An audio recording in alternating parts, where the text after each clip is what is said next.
Sir, उद्यापासून संसदेचं अर्थसंकल्पीय अधिवेशन सुरू होतंय. आज गटनेत्यांची सर्वपक्षीय गटनेत्यांची बैठक आहे. शिवसेनेमार्फत कोण उपस्थित राहणार आहे? बजेट कडून काय अपेक्षा आहे? नक्कीच आज सर्वपक्षीय बैठकीचा एक वर्षानुवर्षाचा फार्स खेळला जातो. विधानसभेच्या वेळेला विरोधी पक्ष बहिष्कार टाकतो, सत्ताधाऱ्यांच्या चहापाना. अशी पद्धत आम्ही काही दिल्लीमध्ये स्वीकारलेली नाही. त्याच्यामुळे राहुल गांधी येतात, विरोधी पक्षनेते, मल्लिकार्जुन खरगे येतात, राज्यसभेचे विरोधी पक्षनेते, आणि सत्ताधारी पक्षाचे संसदीय कार्यमंत्री येतात आणि सर्व पक्षाची चर्चा करतात. पण त्या चर्चेमध्ये विरोधी पक्षांच्या ज्या मागण्या असतात एखाद्या विषयावर चर्चा करण्यासंदर्भात, त्या मान्य होतीलच असं नाही. तरीही एक फार मोठी संसदीय परंपरा आहे एकत्र बसून निर्णय घेण्याची. ती प्रक्रिया आणि ती पद्धत चालू ठेवलेली आहे. आज सगळ्याच पक्षाचे नेते तिकडे असतील, काही नसतील. कारण अर्थसंकल्प यावेळेला रविवारी सादर होतो आहे, 1 फेब्रुवारीला. अर्थसंकल्प सादर करण्याची तारीख ही 1 फेब्रुवारी असते. ती चुकू नये, ती परंपरा तुटू नये, त्याच्यामुळे रविवारी संसद सुरू ठेवलेली आहे. आणि आम्ही सगळे यावेळेला मी 2 अधिवेशनाला जाऊ शकलो नाही, पण यावेळेला मी जाणार आहे. राष्ट्रपतींनी ॲट होम रिसेप्शन ठेवलं होतं, त्यामध्ये राहुल गांधींनी एक गमछा घातणाऱ्या मिनिटांना सध्या टार्गेट केलं जात आहे. भाजपनं ट्विट करत त्यांचे फोटो टाकलेत, मात्र राजनाथ सिंह यांनी तो घातलेला. अनेकांनी घातले नाही आहेत, माझ्याकडे खूप फोटो आहेत. गमछा घातला नाही म्हणून त्याच्यावर टीका करणं किंवा त्यांना कुठल्या तरी विचारसरणीचा ठपका लावून किंवा राष्ट्रद्रोही मानणं हे भारतीय जनता पक्षाचा खेळ आहे. पण राजनाथ सिंगना तुम्ही राष्ट्रद्रोही वगैरे मानणार का? किंवा नॉर्थ ईस्टच्या विरोधातले त्यांच्या भूमिका आहेत तसं कोणी मानेल का? पण नाही, भारतीय जनता पक्षाकडे भरपूर वेळ आहे बरं का, भरपूर पैसे आहेत त्यांच्या IT डिपार्टमेंटला देण्यासाठी. त्याच्यामुळे हे होत असतं.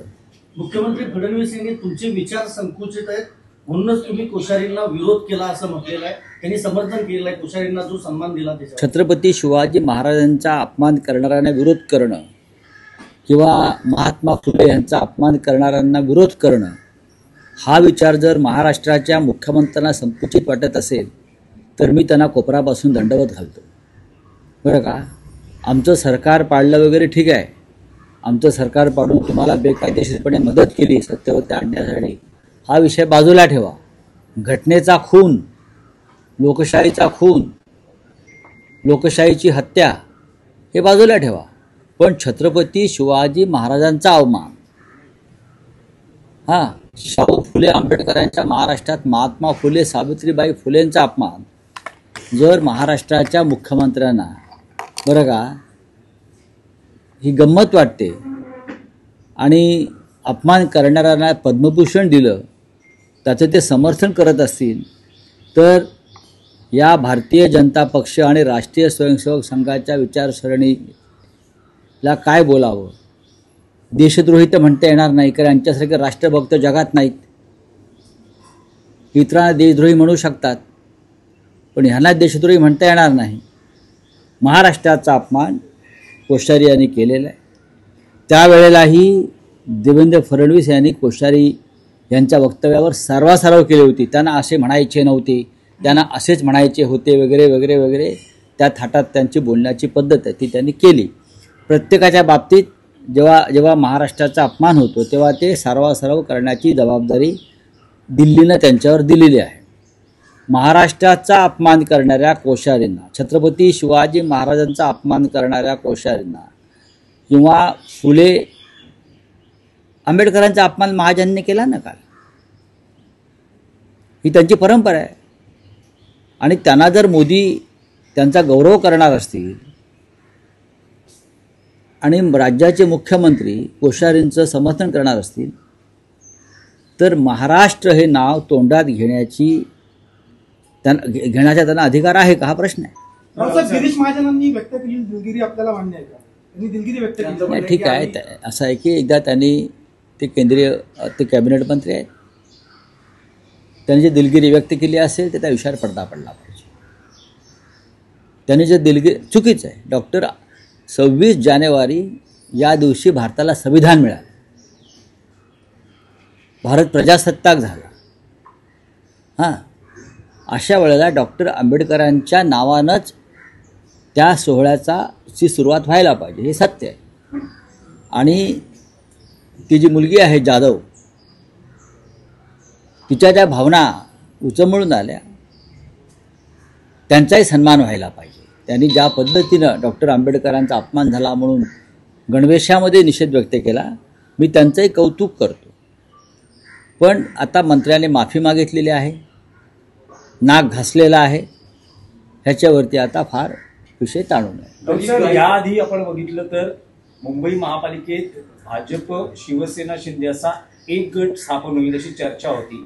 पण आता शिंदे शिवसेनेनं निर्णय घेतला आहे की त्यांचा स्वतंत्र गट असेल आणि आज ते वंदनीय बाळासाहेबांना स्मरण करून त्यांची गट नोंदणी करण्यास कोकण भवनला जात आहे. नाही बघा, दोघांचेही वेगळे गट आहेत. बाळासाहेब ठाकरेंना वंदनीय वगैरे शब्द वापरतात, त्यांना ते बाळासाहेब ठाकरे त्यांना अजिबात वंदनीय नाहीत.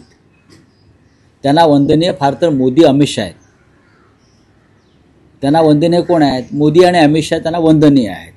बाळासाहेब ठाकरे त्यांना वंदनीय असते तर बाळासाहेब ठाकरेंच्या विचाराने ते पुढे गेले असते.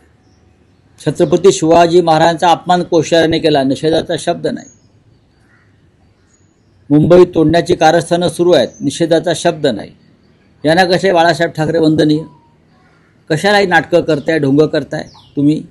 हां, मोदी वंदनीय आहेत, अमित शहा वंदनीय आहेत, जय शहा त्यांना वंदनीय आहेत, बरं का? असे अनेक लोक त्यांना वंदनीय असतील. पण हिंदुहृदय सम्राट माननीय बाळासाहेब ठाकरे आम्हाला वंदनीय आहेत असं बोलणं म्हणजे बाळासाहेबांचा आणि संपूर्ण मराठी जनांचा अपमान करण्यासारखं आहे. ही ढोंग, ही नाटकं लवकरच बंद पडतील. नाही, पण राऊतसाहेब, पुढचे 2 दिवस आहेत अर्ज महापौर पदासाठी सादर करण्यासाठी. बरं, फेब्रुवारीच्या पहिल्या आठवड्यात मुंबईला मोठ्या कालावधीनंतर महापौर मिळतो आणि तो आता भाजपचा असेल हे आता जवळपास निश्चित आहे. अशा वेळेस शिंदे शिवसेना ही भाजपच्याच महापौरांना पाठिंबा देईल. बघा, शिंदे शिवसेना ही भाजपचं अंगवस्त्र आहे. किती रुसणार? हा तर एखादी साडी चोळी पदरात पाडून घेईल, बाकी काय नाही ना घेणार. एखादी आवडीची साडी चोळी पदरात पाडून घेईल ही रुसकी बाई. याच्या पलीकडे काय करणार मला सांगा ना तुम्ही? यांच्या हातात आहे काय? त्यांना दिल्लीतून डोळे वटारले असते अमित शहाने, त्यांचा पक्ष आहे तो. शिवसेना असती आमच्यासारखी तर आम्ही केला असतं ना, आम्ही लात मारली. आमच्यामध्ये लात मारण्याची हिंमत आहे ना, स्वाभिमानासाठी. मराठी माणसं आहोत आम्ही. पण अजूनही महापौर ठरलेला नाहीये. ठरेल ना, महापौर भाजपचाच होईल. MMR मधले महापौर की महापौर हा भारतीय जनता पक्षाचाच होईल. अमित शहाना, मोदींना मुंबईवर जर ताबा मिळवायचं जे का स्वप्न आहे त्यांचं पूर्णपणे, त्याच्यामुळे ते आपला स्वतःचा महापौर करतील आणि 2.5 वर्षांनंतर वगैरे काही कोणाला मिळणार नाही. आपले नगरसेवक उपस्थित राहणार का? आपले नगरसेवक उपस्थित राहणार? जितक्या गांभीर्यानं आपण महापालिका निवडणुका लढवल्या, आता या महापालिका संपल्यानंतर जिल्हा परिषद आहे. महायुतीचे नेते सगळीकडे त्यांच्या प्रचाराच्या सभांचा धडाका असणार. अशा वेळेस शिवसेना, उद्धव बाळासाहेब ठाकरे पक्ष गांभीर्यानं जिल्हा परिषद निवडणूक लढवणार आहे का? नेते प्रचारात दिसतील का? कारण नगरपालिका निवडणुका नेते लढत नाहीत. नंबर 1, गांभीर्य वगैरे हे सगळं ठीक आहे.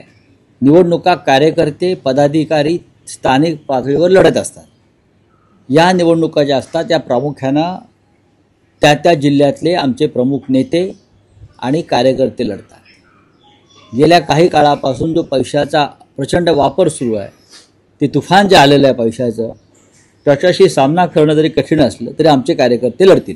एका बाजूला उपमुख्यमंत्री आणि मुख्यमंत्री, त्यांना काम काय आहे? त्यांना मंत्रालयात बसून राज्याचा कारभार करायचा. हो, करतात का? डेप्युटी CM किंवा चीफ मिनिस्टर, मुख्यमंत्री ह्यांनी खरं म्हणजे मंत्रालयात बसून या राज्याचा कारभार करणं अपेक्षित आहे, पण ते 24 तास राजकारण आणि निवडणुकीत गुंतलेले आहेत. पण रावसाहेब अंबादास दानवे शिंदेच्या शिवसेनेत जाण्याची प्रक्रिया सुरू आहे असं उदय सामंत बघा यांनी स्पष्ट केलं. की एक लक्ष बघा, स्वतः उदय सामंत भाजपात चालले एका मोठ्या गटासह. तुम्हाला माहिती आहे का? हे तुम्हाला माहिती आहे का? डाऊसमध्ये काय चर्चा झाली माहिती आहे का? ती प्रोसेस सुरू झाली आहे का? ती प्रोसेस सुरू झाली आहे. अंबादास दानवेंचं कशाला तुम्ही नाव घेता? अंबादास दानवे कडवट शिवसैनिक आहे. अंबादास दानवे आयुष्यभर एका पक्षात राहिलेले आहेत. अंबादास दानवे यांनी 3-4 पक्ष बदललेले नाहीत. जिथे सत्ता तिथे ते गेले नाहीत. अंबादास दानवे आमचे सहकारी आहेत. तुमचा काय प्रश्न आहे? कार्यकर्त्यांना बळ मिळतं. ते आम्ही बघू ना, आम्ही पाहू ना. ते आमच्या कार्यकर्त्यांना कसं बळ द्यायचं ते आमच्यावर सोडा ना. आम्ही पैशाचं बळ देऊ शकत नाही. कशा प्रकारे बळ द्यायचं हे पक्षावर सोडून द्या, आम्ही बघू. आठवड्यात घेणार आहे. अरे, बघा अहो ते 50 घेतील. त्यांना काम काय? त्यांच्या हातात अशी हेलिकॉप्टर्स आहेत, त्यांच्या हातात अशी चार्टर विमानं आहेत, त्यांच्या हातात अशी पैशाने भरलेले कंटेनर्स आहेत. तुम्ही त्याची तुलना करू नका. त्यांना दुसरं काम काय? राज्यात सत्तेवरती आल्यापासून जनतेच्या हिताचं, राज्याच्या हिताचं एकतरी काम ते करू शकलेत का?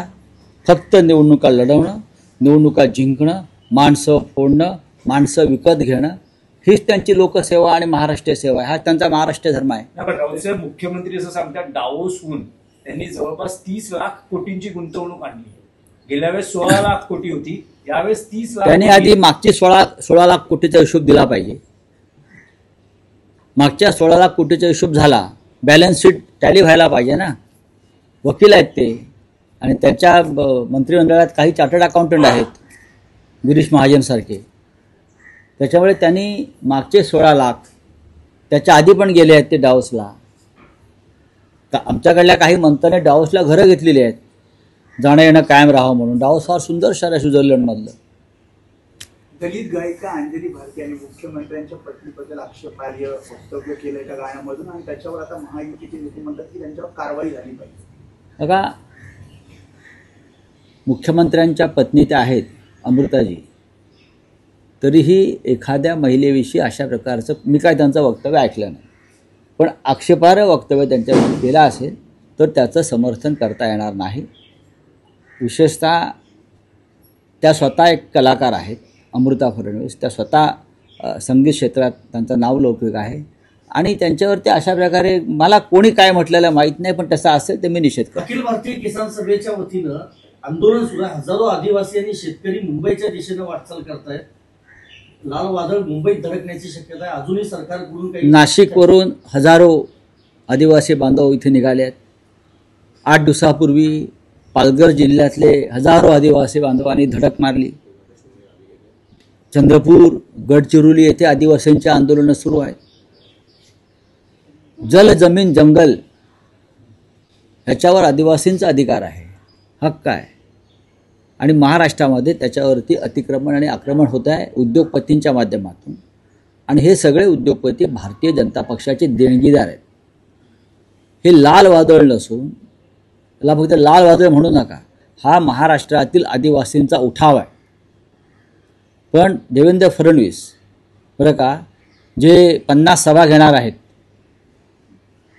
जिल्हा परिषदेसाठी, 50 सभा घेणार आहेत, त्यांनी एकदा पालघरचे आदिवासी ज्यांनी आंदोलन सुरू केलेलं आहे, आणि हे नाशिकवरून निघालेले आदिवासी हजारोच्या संख्येनं, त्यांच्याशी चर्चा करा आणि मग त्या 50 सभा घ्याव्या. तुमच्या 50 सभांना विचारतंय कोण? जनता रस्त्यावर आहे. आदिवासी जो इकडला मूळ मालक आहे या महाराष्ट्राचा, डोंगर दऱ्यांचा, जंगलांचा, जलसंपत्तीचा, तो अशांत आहे, तो अस्वस्थ आहे, आणि तुम्ही 50 सभा घ्यायच्या गोष्टी करताय का जिल्हा परिषदेसाठी? जे केंद्र सरकारनं पुरस्कार दिले त्यामध्ये श्रीरंग लाड यांना पद्मश्री पुरस्कार दिला कृषी क्षेत्रासाठी. त्यांचं असं म्हणणं आहे की आत्महत्येसाठी शेती जबाबदार नाही, शेतीला बदनाम केलं जाते, आत्महत्येचं कारण वेगळीच आहेत. काय कारण आहेत कृषी तज्ज्ञांनी सांगायला पाहिजे. जर श्रीमान लाड यांना पद्मश्री पुरस्कार कृषी क्षेत्रातला दिलेला आहे तर नक्कीच त्यांचं कार्य मोठं आहे. त्यांनी सांगायला पाहिजे शेतकऱ्यांनी काय करावं आणि सरकारने काय करावं.